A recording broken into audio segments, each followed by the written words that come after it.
بسم اللہ الرحمن الرحیم۔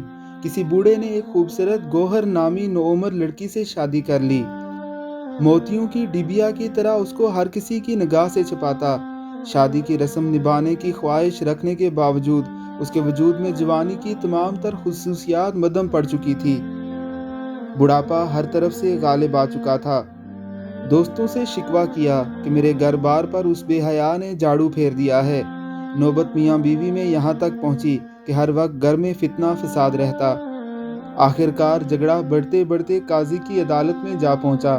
قاضی نے معاملہ یوں نپٹایا: اے بوڑھے جوان، ملامت اور برائی کرنے سے بس کر، لڑکی کی خطا نہیں ہے۔ تیرا ہاتھ کانپتا ہے تو موتی کیسے پرو سکتا ہے؟ حاصل کلام یہ ہے کہ بڑھاپے میں جوان رانا لڑکی سے شادی کرنا حماقت ہے اور باعث فتنہ و فساد ہے۔ اگر آپ بڑھاپے میں شادی کرنا ہی چاہتے ہیں تو کسی ہم عمر بیوہ کا سہارا بنیے۔